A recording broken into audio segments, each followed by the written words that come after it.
बघा तुम्हाला सर्वांना वाटतं की आपल्याला सून असावी ना. इथं कोणाला वाटतं का आपल्याला सून नको? म्हणजे मिळालेली नव अजून यायची ती. अहो असे सासू सुना होते आणि त्या काय करायच्या, सोमवार धरायच्या. आता सोमवार का धरायचा, तर महादेव इतकं साधं बोळ देव आहेत की राक्षसाला कोणत्याही व्यक्तीला ते सहज प्रसन्न होत असत. मग सोमवार धरायचा, मग सोमवार धरायचा आणि फराळ बनवायचा. फराळ बनवायचं कोण? सासू. सासू काय करायची, फराळ बनवत असतानाच थोडं खाऊन घ्यायची आणि बनवून झाल्यानंतर त्या बनवलेल्या राहिलेल्या अर्धा वाटा सुनाला आणि अर्धा वाटा सासूला घ्यायची.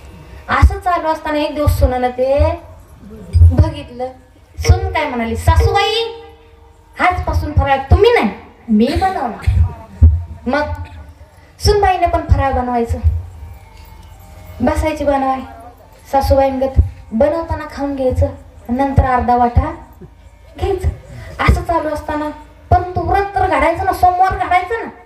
मग सोमवार व्रत करत करत त्यांना महादेव प्रसन्न झाले.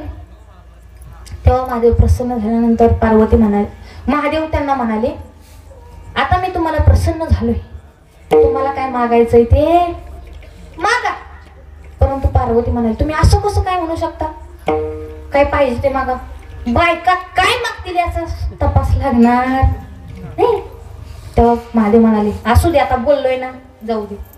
पण महादेवाने सांगितलं, मी तुम्हाला देणार, परंतु असं आहे की तुमच्या दोघी पैकी जी पहिल्यांदा मागल तिच्या 3 पट दुसरीला देणार.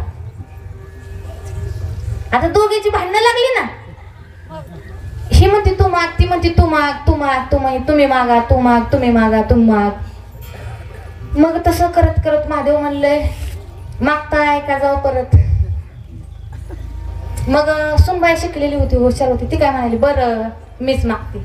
बरं ती म्हणाली, मी मागेन पण माझी पण एकट आहे. तुम्ही मला सांगितलं ना पहिल्यांदा जी मागेल त्याच्या 3 पट दुसरीला मिळेल, मग मला सुद्धा 3 वरदान द्या, 3दा मागायचं. महादेव म्हणाले ठीक आहे. मग हिनं काय मागितलं, सुन म्हणाली, मला 10,000 रुपये द्या. हिला 10 भेटलं, सासूला किती 30. मग दुसरं सुन म्हणाली, मला 15 तोळं सोनं द्या. सासूला किती 45 झालं का नाही. सासू खुश.